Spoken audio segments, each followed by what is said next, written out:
think I did that. Let's see. Yes. Okay, welcome everyone to another reading of Lord Meher. We are starting on June 12th, 1948. What page number is the next page, Eva? 2632. We're going to start at the bottom of the previous page to just introduce this this part.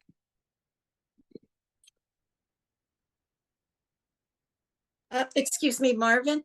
Sorry, I couldn't get off mute. It's 2650. 53. Yeah. Okay, is that the page we're starting on the bottom of? Oh, no, actually 2652. I will go back. Okay. All right, so let's start at the bottom paragraph there. And go ahead, Eva. After contacting Musks the next day at Mayagam, Baba left for Bombay on Saturday, June 12, 1948. But on the way, the train was delayed at the Bolsar station due to a breach in the bridge over the Sanjan River. A terrific cyclone was lashing the coast, causing a flood. Baba, the Mandali, and the rest of the passengers had to remain inside the packed compartment for more than 12 hours because of the rainstorm. The train was again delayed at Borivali, but here everyone got down. Baba, leaving his carriage, sat in the open with the Mandali. The Parsi train driver soon joined them. Baba pulled out a deck of cards from his coat pocket and began playing cards. Although the driver did not know who Baba was, he was not inquisitive and simply enjoyed their company. He even brought them boiling water so the Mandali could make tea and rice for Baba. As Meherji related, in India, railway station drivers are happy-go-lucky people. They drink, they smoke, and they have their own slang. Baba and the Mandali were traveling third class, and their carriage was directly in back of the engine. So when the train stopped moving, the driver could see that they were Parsis, and he came back and sat with them. This man kept talking nonsense, making vulgar jokes. Baba used to laugh like anything. He didn't notice that Baba and Gustaji were silent either. All the way to Bombay, they went in that carriage, and the driver never realized with whom he was interacting. Excuse me. Adi Sr. met Baba at Central Railway Station when the train finally arrived in Bombay at 5 p.m. Meherji, Nariman, and Don were there also. They left at 6:30 p.m. for Pune, where Baba stayed at Bindra House with the Jasawala family. Having had an argument with Gai Mai and his daughter Manu, Papa was stewing alone in his room when Baba arrived. Baba sent for Papa and asked, "Why are you unhappy?" He complained, "Baba, no one here in my family listens to me. What should I do? I feel like a stranger in my own home." Baba turned to Gai Mai, remarking, "How good Papa is and how much he loves you. Because of his love for you, I have kept you here in Pune. Otherwise, I would have kept you with me." Joking, Baba spelled out to Papa, "If they do not do as you tell them, use your whip. That's my order." Papa was delighted by the suggestion, and Baba retired to a room to rest. A short time later, Baba again came out and asked Papa, "Have you used your whip yet?" "Not yet," Papa said, "but if it happens again, I definitely will." Erich intervened and implored Baba, "Both Mother and Manu are miserable here. It is my duty to keep them cheerful. I can no longer stay with you as I must look after them." Baba replied, For Papa's sake, I kept your mother, sister, and brother in Bindra House. I want to keep them with me at Meherabad, but Papa wants them here with him. Now I find that Papa is not happy. So within a month, Gaimai, Manu, and Meherwan should all come and stay with me, leaving Bindra House permanently. Papa was taken aback and exclaimed, "What are you saying, Baba? Please forgive my complaints. Do not separate me from my family until I die." "I am not separating you. You yourself told me you are displeased with them." "I will keep pleased. Forgive me, Baba. Tell them to stay," Papa pleaded. "If you remain happy, how will you have an occasion to yield your whip?" Baba asked teasingly. Baba burst out laughing, and Baba remarked, "Don't use your whip. Live with love." Baba arrived at Rusi Pop's in Abednagar at midnight. Chagan's daughter, Sakuntala, was now studying in Higni High School in Kurd, outside Pune, and was living at a girls' hostel. She was depressed, thinking she could not have Baba's darshan. During this period, she thought of abandoning her studies and returning home to be near Baba. Once Baba was about to leave Pune for Ahmednagar in Adi Sr.'s car. When he got in, he asked Adi, "Where does Shakuntala study?" Adi told him, and Baba directed him to take that road as they left, even though it was in the opposite direction, and from there to proceed to Ahmednagar. The car stopped at the hostel, and Baba sent for Shakuntala. He spelled out to her, "You were thinking of coming to me, so I have come to you. Now remain happy and pay attention to your studies." Within a few minutes, Baba left for Ahmednagar, and Shakuntala's heart was full of his love. On Tuesday, 15 June 1948, Baba dictated this private circular about his recent Mosque tour.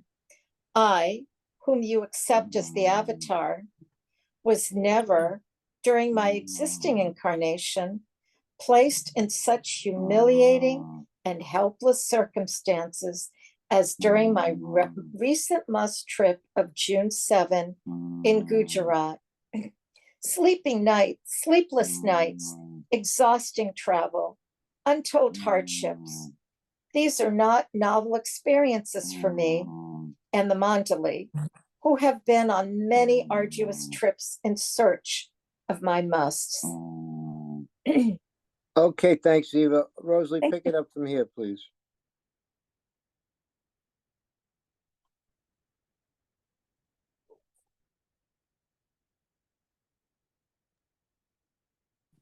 But my being placed in the position of a helpless witness to various incidents during this trip was a unique experience. It was a time when I and Gustachi, both silent, were alone to face some excited Hindus who had rushed to the aid of a Hindu boy that mistook Gustachi for a murderous chaos. What is it? Gustachi narrowly escaped physical injury.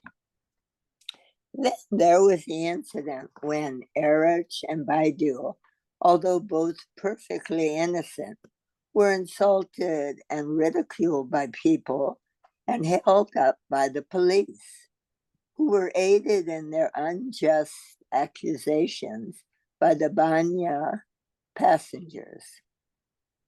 And finally, the climax was when our train was held up at Bulsar because of a broken bridge.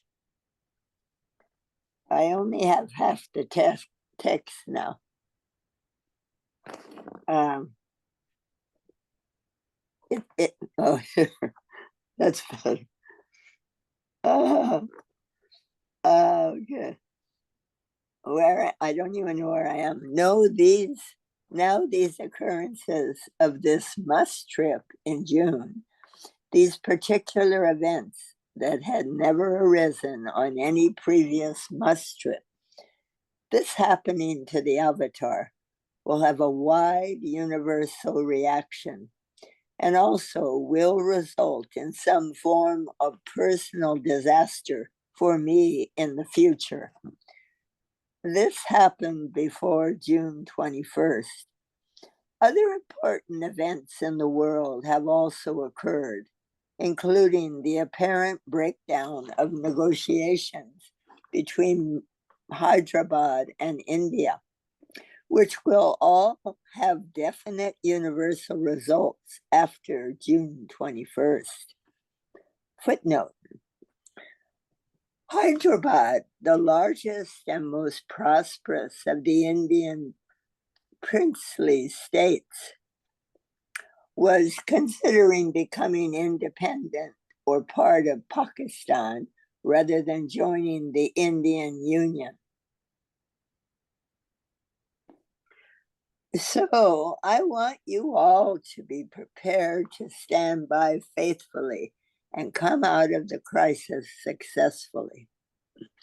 On June 16th, 1948, Baba met with Babadas and Deshmukh.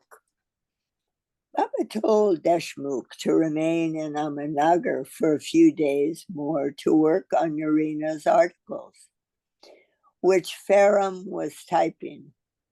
He sent Babadas to Delhi, Hamirpur, and Bhagalpur for the work of disseminating his message of divine love in those areas. Babadas made significant contacts in Hamirpur. As mentioned previously, Keshav Nigam of Hamirpur was a follower of Mahatma Gandhi and did not believe in Meher Baba, whom he had heard about while imprisoned. He ridiculed him and would never pay serious attention to the circulars sent to him. But he did read the May 1948 circular and became enthusiastic about following item number 5, not to touch money, women, etc. The day he resolved to follow this order, he was appointed Director of Public Information at Nowgong. His daughter was over 7 years old, and according to the order, every person was not to touch anyone of the opposite sex over age 7. Thus, the new appointment proved to be a blessing for Keshav Nigam, since he would be away from his family and there would be no occasion for him to be in their company. The new job solved his problem by separating him from his family.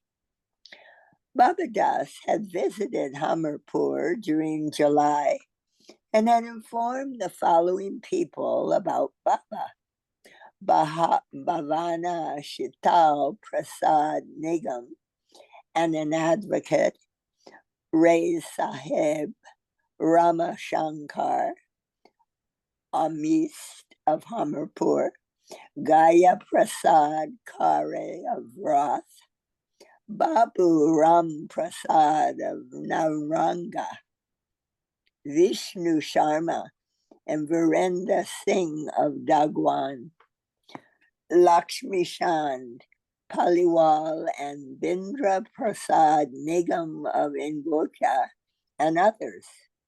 Sripat Sahai of Hamirpur had already met Baba and was telling people about him. People in these areas were eagerly looking forward to Baba's darshan, but Baba had not yet given them the opportunity. One man who had learned of Baba, however, was not anxious for his darshan. His name was Parmeshwari Dayal Nigam, 30, known later as Pukar, a leading figure of the Communist Party of India. He was the joint editor, along with Keshav, of a weekly Hindi political newsletter titled Pukar, The Call, and was actively writing articles against Meher Baba in hopes of discrediting him as a fraud or hypocrite. But as events unfolded, Pukar and Keshav Nigam underwent an inner transformation and became solely dedicated to Baba's cause in a few years' time. During May and June 1948, although Baba had virtually stopped giving darshan, he did meet with certain people. Devotees from Bombay, Pune, and Surat came to see him. And his Almanagar lovers also had an occasional chance of having interviews. Dalit Singh with his son Upkar came from Indore, and Baba happily met both. Ghani and his son Hamid saw Baba on 18th June 1948, one day while sitting in the ice factory bungalow with the Mandali. Baba appeared in a good mood. Ghani would never miss a chance of availing himself of such moods and would lightly complain about something so that Baba would reveal some explanation about the inner path or God.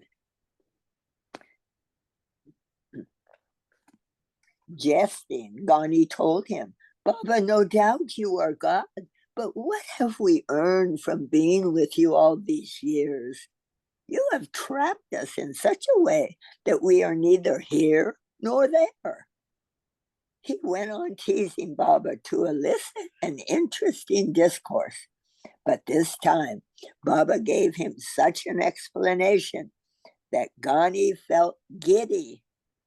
Glancing around, Baba asked Kaka, why are you sitting behind? Come in front and answer this egg-headed idiot. I do not wish to enter into any disputes, Kaka said. Baba asked, are you afraid of Ghani? Kaka responded hotly, I'm not afraid of even his father. Then come and reply to him, Baba ordered. Kaka came forward, and there ensued such an argument between the two that it eventually turned into a verbal free-for-all. Kaka began, you are a eunuch to beg from Baba. Only eunuchs beg. Kaka proceeded to quote Kabir. Kabir has rightly said, what is given voluntarily is like milk. What is gotten by begging is like water. What is forcibly taken is like blood. Who are you to teach me the couplets of Kabir? Ghani retorted. I have to leave now. We need another reader. Jai Baba. Jai Baba. All right, let me just pick it up here in the middle. Thank you. Ghani retorted, I am 100 times more conversant with them than an unlettered man like yourself. I have liquefied and drunk them. Then why do you talk like an eunuch? Baba Kaka demanded. It is you who speak as one, my friend. What is there in you? You are a fool and cannot understand me. Kaka proceeded to state a few choice opinions about Ghani's genealogical tree, comparing his ancestry to certain four-legged creatures low down the evolutionary ladder, and Baba sat back enjoying it immensely. At last, Kaka's words and tenacity, quote, overpowered, unquote, Ghani, who kept quiet. Baba stated, Kaka has worked wonders today. Ghani is speechless, a miracle. Such arguments between the Mandali were not a rare phenomenon. Baba would work through such heated situations to make the Mandali unbiased, fearless, faithful, and honest, and to make them keep only one thought in mind, to keep Baba's pleasure in every situation. Baba was particular to see that no one was more partial to one than another, than to another. When close friendships would begin to develop between Mandali members, Baba would, by some means or another, create differences and fights between them. The Mandali were all friends, but at the same time, they were open-hearted so that no one's faults remained unhidden. If at all someone's weaknesses were kept inside, Baba would resort to various means to bring them out in the open by creating fights and clearing up the dirt. For example, Kaka used to give Ghani a plate of cream every day when they had stayed at Pimple Gown together. Yet, in the instance cited above, to keep Baba's pleasure, he exhibited more venom than love and fought wholeheartedly. Despite this verbal battle, however, neither held any rancor against the other, and they carried on in Baba's love. Baba would not tolerate grudges or hurt feelings kept inside. Everything had to come out, and in front of everyone. In this way, Baba would cause squabbles and quarrels among the Mandali to clean out their inner filth. Each felt as if he were walking on the edge of a sword, and Baba mischievously relished it all. Starting 21st June 1948, Baba again began working with Ali Shah at the Ice Factory bungalow twice a day in the mornings and afternoons. On the 25th, he was sent back to Meherabad with Baidul and Savak. As Baba was to depart on yet another must trip, he took the women to an early morning film on 24 June and two more on the 26th. Nursawan Sata had been incarcerated by the British for his role in the Indian independence movement. Kaka Chin Korkar saw Baba on the 28th and informed him of his efforts to have Nusirwan released. The same day at 3:15 p.m., Baba boarded a train with Baidul, Erich, Shagan, and Meherji and reached Nasirabad on the 29th. Baba would occasionally call either Meherji or Naraman to accompany him during his travels. Naraman, Arnavaz, Meherji, Dr. Deshmukh, and Nana Kerr were persons who, though living in the world, did not belong to it, and led an ideal life by living under the master's orders. In Nasirabad, Baba contacted the High Must Jipra Baba, with whom he had worked 5 years before. From there, Baba proceeded to Jalgaon, where he contacted Maulana Hazur. After working with a few more musts, Baba went to the Dak bungalow to rest for the night. After dinner, he uncharacteristically poured a little brandy for each man. Baba then began to smoke a cigarette, a must had given him earlier in the day.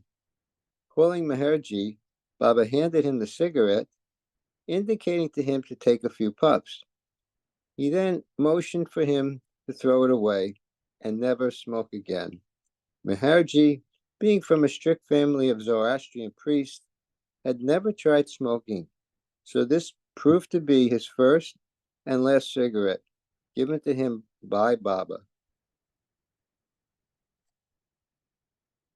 Baba left Jalgaon the next morning, 30 June, and went to Kalyan, where he communed with Karak Mastan, so named because he would only mutter the sound Karak, Karak over and over again. From Kalyan, Baba went to Bombay, resting at Arnavaz and Naraman's apartment, Ashiana, before continuing his must work. On Thursday, 1 July 48, Baba communed with a Salik named Ramdas Katwala Maharaj. He had been brought to India from Pakistan during partition by some fleeing Sindhi refugees. Baba also worked with a Hindustani named Marathan Mai. She was well over 70 years old, and for years her abode was under a tree near the Carnac Bridge in Bombay. The day Baba met her, it had rained heavily. Baba offered her tea, which she accepted, but first poured into an odd tin cup, which was so dirty that it seemed a home for all the germs in the world, as Don wrote in The Wayfarers.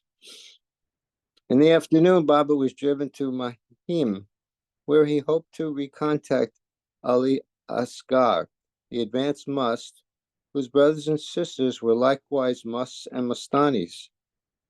The must was in his room, but the door was locked. Baba had this message conveyed to him: I will either contact Ali Asghar or wait until he gives me permission to leave. Hearing this, the must stepped out, but only for a moment, and again disappeared inside. From the window, Baidul earnestly requested him for contact, but he did not agree, and after an hour and a half, finally replied, he can go back. Nariman and Meherji had accompanied Baba, and when Baba returned to Ashiana, he remarked, Ali Asghar is passing through a Jalali phase, and I will have to come back when he is over it. The must had not slept or eaten during this phase, and therefore was extremely irritable and aggressive. Meanwhile, Arnavaz informed Baba about the upcoming marriage of her sister Rhoda, 24, to Jamshed Behram Mistry, nicknamed Jimmy, 31 years old. The marriage had been settled some time ago, and Baba expressed his satisfaction with the choice of the groom. Rhoda had grown up in Baba's love, but Jimmy had never had the fortune of the master's contact. Jimmy had once seen a crowd gathered in front of Naroji's waiting to see Baba, but had left uninterested. In 1946, Jimmy had seen Baba from a distance on the Dar Dar railway station platform and was attracted by Baba's features. When his marriage was announced, some Parsis approached him saying, You're marrying a Dada Chanji? Are you crazy? The whole family is mad. They're followers of Meher Baba. Don't you know that? But Jimmy, a Parsi, replied with equanimity, Rhoda can follow her religion, and I'll follow mine. As a matter of fact, I have no religion, and wear the Sadra Kusti only out of habit. After his marriage, Jimmy came close to Baba, and Baba enjoyed his good-natured humor. On Friday, 2 July 1948, after his Bombay Must contacts, Baba took an early morning train to Pune, where Adi Sr. had come with his car. After refreshing themselves with tea at Vishnu's house in Kasba Peth, they returned to Ahmednagar, arriving at 7:15 a.m. Baba resumed his regimen of staying in Ahmednagar and visiting Pimple Gown and Meherabad regularly. During this period, Baba had invited Jean Adriel and Delia de Leon to India, and they were expected shortly. Baba sent a letter to Nariman and Meherji, asking them to visit Ali Asghar to determine if the must was now prepared for contact. They went to his house several times, and in the end, Ali Asghar agreed. They cabled Baba accordingly, and on 12 July, Adi Sr. drove Baba and Baidul to Bombay, collecting Erich and Pune along the way. Meherji and Nariman met them when they arrived in Bombay, and Baba was driven to Ali Asghar's house.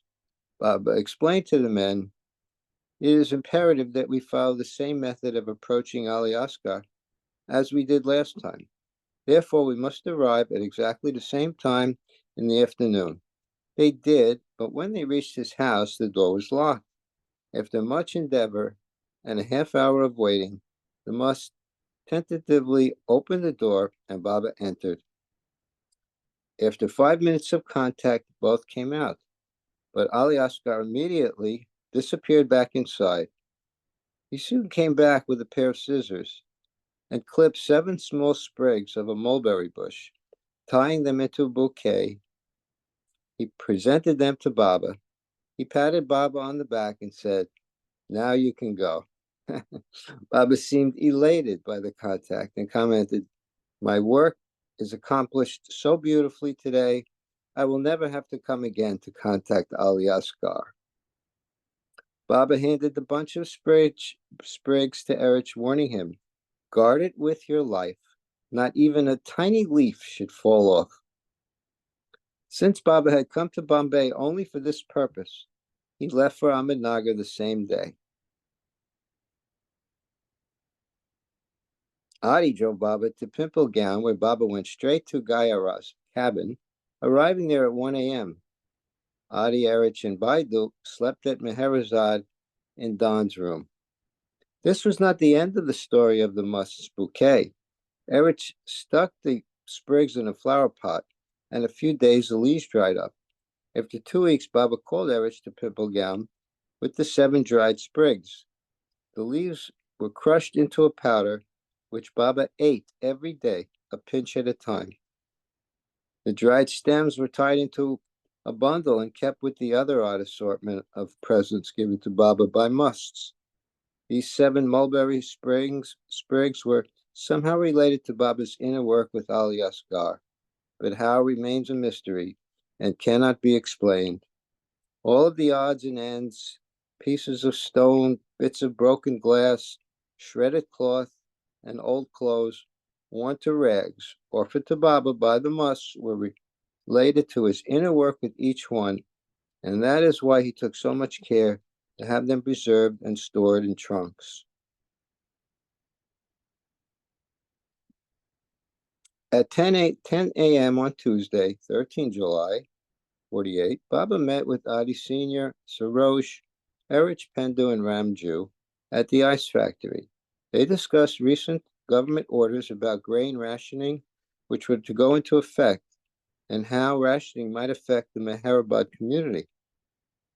From around the 18th until the 21st of July, the final 3 days of Ramadan, the Mohammedan month of fasting, Baba also fasted and remained only on water. Nilu and Don came on the 21st to check his blood pressure. On 15 July, Jean Adriel and Delia de Leon had arrived in Bombay. As instructed by Baba, they stayed in Bombay with Meherji for the first few days and arrived in Meherabad on the 19th. On 22 July, after 11 years of separation, they had a chance to see their beloved master again. Baba arrived at 9 that morning with Mira, Mani, and the other women. Baba entered the East Room, and at the doorway, Carmen Masi ceremoniously cracked a coconut at his feet. Mira and Mani followed him inside, and after a few minutes, Jean and Delia were called. As Delia recalled, before I start that, let me pass on the readership. Marilyn, why don't you pick it up here? Thank you. As Delia recalled, after such a long separation of 11 years, it was absolute bliss when Baba, beaming, opened his arms and we crept in to see him. He hugged us and it was coming home again. Next page. As we ran, could you make it a little bigger? Okay. As we ran to embrace him, the years fell away and all our problems and heartaches too. Time stood still. Here was reality. Baba asked each of us to tell him all that had happened during these years.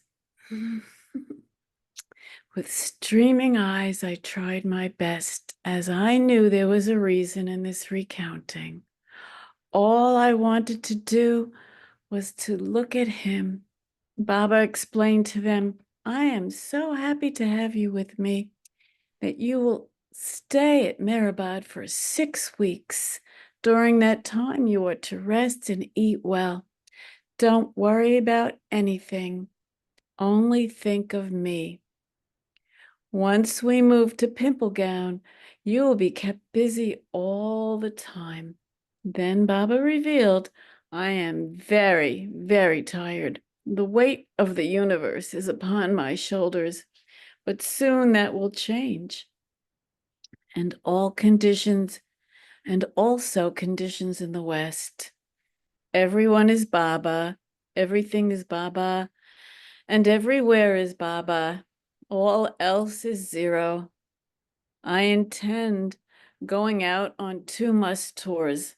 I feel very happy when I am with the Mus, but for the 3 weeks you will be at Pimplegown, I will be with you all the time. Discussions regarding work will take place from the 1st of August. The other women were called, and Baba teased Delia about her habit of constantly applying cologne. Do you still like eau de cologne? He asked.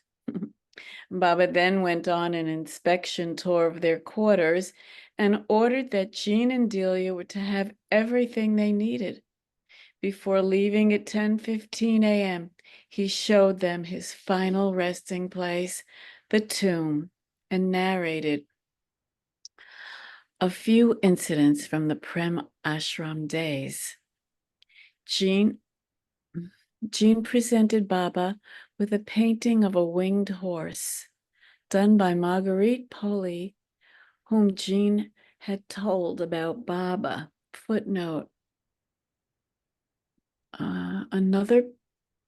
Another painting done by Marguerite Poli of Baba riding a white horse was hung in Baba's room at Meherzad after he dropped the body. Is there another? Okay. That afternoon, Bhagirath and his wife Kokila visited Baba when he was with the Mandali in the ice factory bungalow. As mentioned, they were living in the same building, and Baba remarked to Kokila, I am everywhere. But how can we know it? She asked. Handing her a fresh rose, Baba stated, Can you see its fragrance? Kokila replied that she could not see it, but it does have fragrance, doesn't it? Yes, certainly. Baba explained. As the fragrance is hidden in the rose, in the same way, my presence is hidden in every heart, unseen and imperceptible. Next page, please. On Friday morning, 23 June 1948, a 1-hour darshan was held at Lower Mehrabad in the new hall. Baba arrived at Mehrabad quite early with Gulmai, Narina, and Rano, and Baba was garlanded. About 250 Baba lovers from Sholapur, Barsi, Pune, Bombay, and Ahmednagar arrived that morning at 9 o'clock after their train stopped at Mehrabad to let them descend. Minu Karas and Minu Pawala, now business partners, had come from Karachi and gathered inside the hall at 9:30. Everyone stood up as Baba entered and cried out, Sadguru Meher Baba Ki Jai. The prayer, the 7 names of God, was then sung. Baba met each group individually, though they were not allowed to take his darshan or ask questions. Subhadra Bundelu from Pune sang bhajans. She and her brother Krishna had found out about Baba from Gadagar and had met Baba at Mehrabad the year before. Ramakrishna Jaju, a prominent Congress leader of Sholapur, gave a short speech commemorating the occasion and elaborated on Gandhi's work and his connection with Meher Baba. Jalbai told a joke, in parentheses, which is the highest mountain in India? Mount Everest? No, Mount Batten. Footnote. Louis Mountbatten was the Viceroy of India at the time.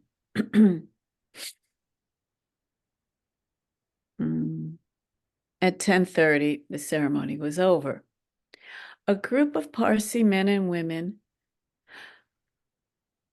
from Bombay came late and missed the program. They went to Vilu's and then Kushru quarters. When Baba heard about their situation, he went in Adi's car to look for them. He found them near Sarosh Motor Works, and they were very happy to have his contact. Madhav Rao Misal's family was permitted Baba's darshan on the 26th. Elizabeth, who had gone to America on business for 2 months, returned on 27 July. Footnote, please. When in America, Elizabeth transferred ownership of her Myrtle Beach lands to Baba. It remained in his name for 11.5 years, at which time Baba transferred it to the newly created tax-exempt MEHER Spiritual Center. She rejoined the other women, and Narina stayed at Pop's until the construction at Pimplegown was finished. Baba took the women to Meherzad the following day to inspect the work. From the 29th, Baba began going to Meherbad every morning to see Jean and Delia. They had a joint interview, and Baba asked about people connected with them in America and England, especially Delia's sister, Minta. He also stated that he would discuss publishing matters with Delia at a later meeting. He met with them separately at 3 subsequent interviews on 31 July and on 2 and 4 August 1948, and asked each to tell him everything that had happened to her during their years of separation.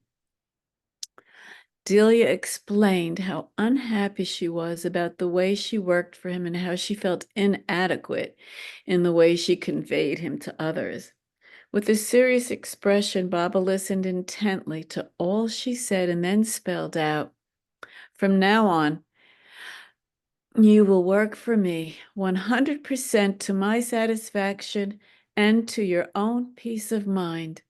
He instructed her to write several people in the West, giving them all the news about him.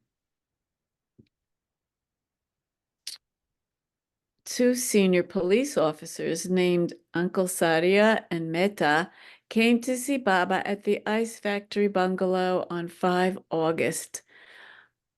There's someone coming to my door. Let me just finish this quickly. Mehta, who was spiritually minded, was a relative of someone who had gifted a plot of land in Ahmedabad to the Ramakrishna ashram, and he had read spiritual literature extensively. After discussing the topics, Baba asked Mehta lovingly, "What have you gained? What have you gleaned after reading so much? What would you say is the substance of all the spiritual literature you've read?" "Thank you. Love and service," Mehta replied. Jai Baba. Jai Baba, Marilyn. Anyone who hasn't read would like to read a little? Okay, Eva, you want to just pick it up and Sure. Yes. go ahead. Love and service, Mehta replied. Yes, it is the most valuable thing, Baba agreed. I also meditate, he informed Baba.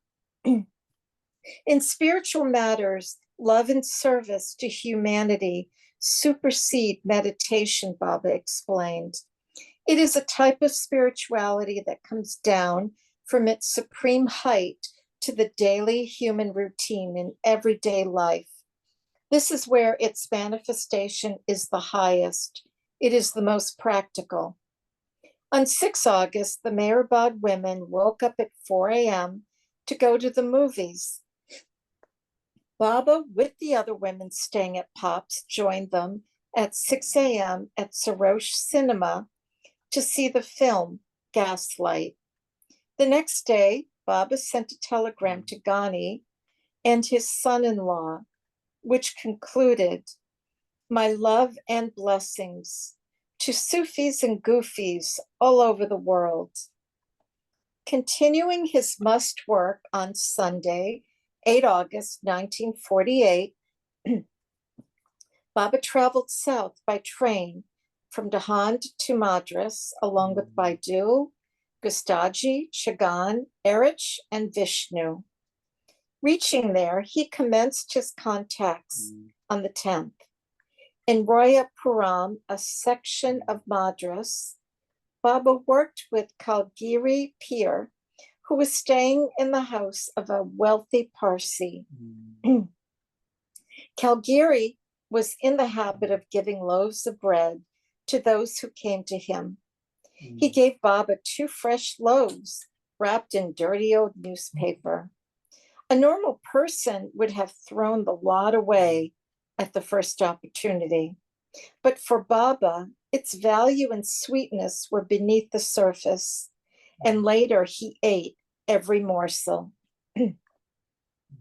Baba also once again contacted the spiritual chargeman of Madras, Mulvi Saheb, who presented Baba with 7 unripe mangoes. Baba remarked, "Because these are my last contacts with many of these musts, some of them are giving me presents." Baba ate the sour mangoes, and after the skins had dried, he ate them too.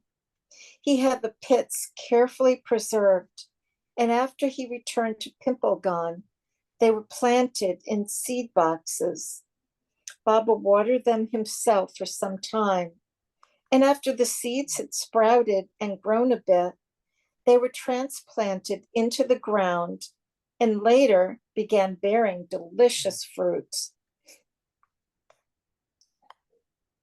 Baba contacted Moti Baba in Madras at the home of a rich Muslim merchant. In previous years, Moti used to fidget with beaties, but his habits had changed, and he now enjoyed shuffling decks of cards. He was playing cards when Baba went to him, and the contact was satisfactory. Baba communed with 10 more musts before leaving Madras on the 12th.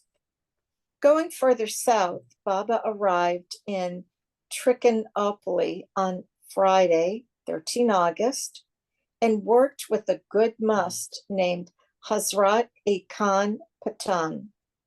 Baba next traveled to Tiruvallur on the 14th to contact his dear Chati Baba for the last time.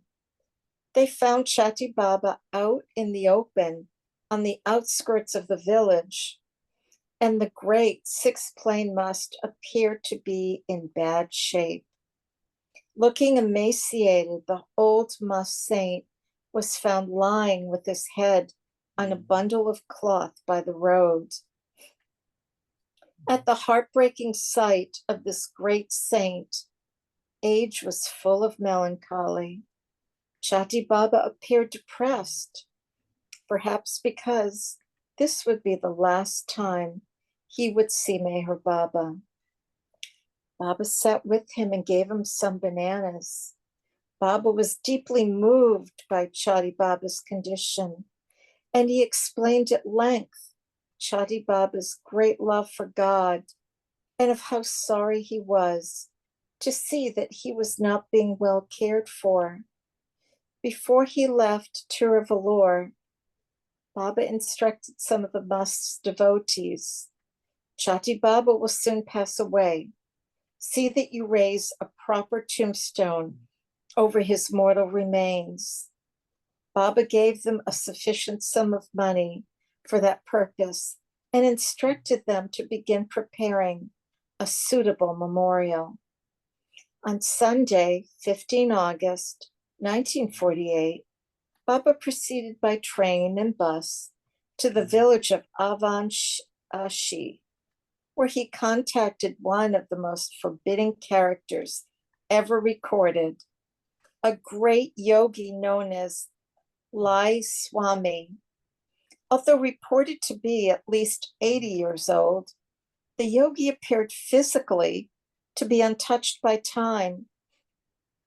Despite appearing young and radiant, Lai Swami's nature was unpredictable and disturbing, and so intense that people often felt more upset than comforted after encountering him. The yogi was naked except for a small loincloth around his ebony body. His toe and fingernails were 2 to 3 inches long. When he slept, he simply lay on the barren earth without a blanket in all weather conditions. He was never seen drinking water or even touching it for that matter. After eating, he would simply wipe his hands on his thick black hair.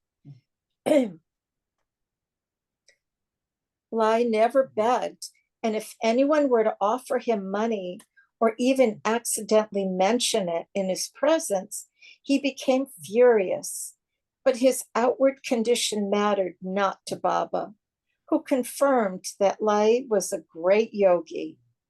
Baba was so gladdened with the meeting, in fact, that after this contact, he gave each of the men with him a coconut in Lai Swami's honor.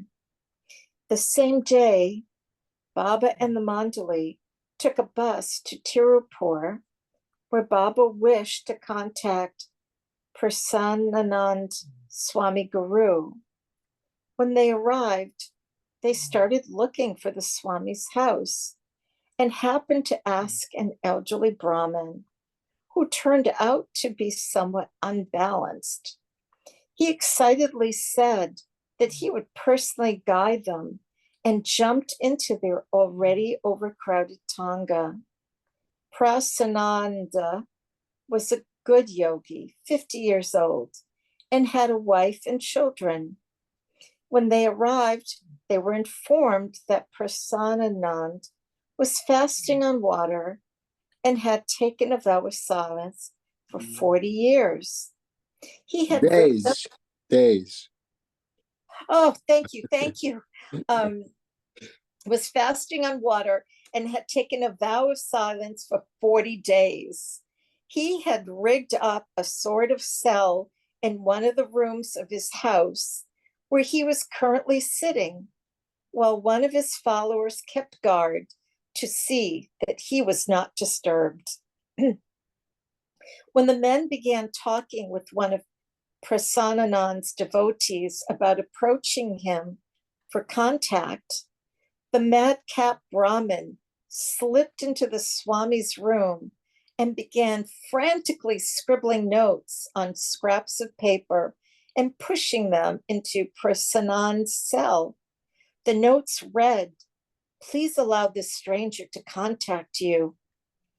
As usual, whenever Baba would arrive in a village or small town, a crowd gathered to have a look at the strangers. As Erich was busy talking with a devotee, a man with a palsied arm stood next to him and put his other arm lightly around Erich's shoulder in a gesture of friendship, or so Erich thought. Erich was carrying a wad of 10 rupee notes in his upper pocket, and though he did not see the act, he heard a crisp sound, turned quickly, and saw the man holding 2 notes in his hand.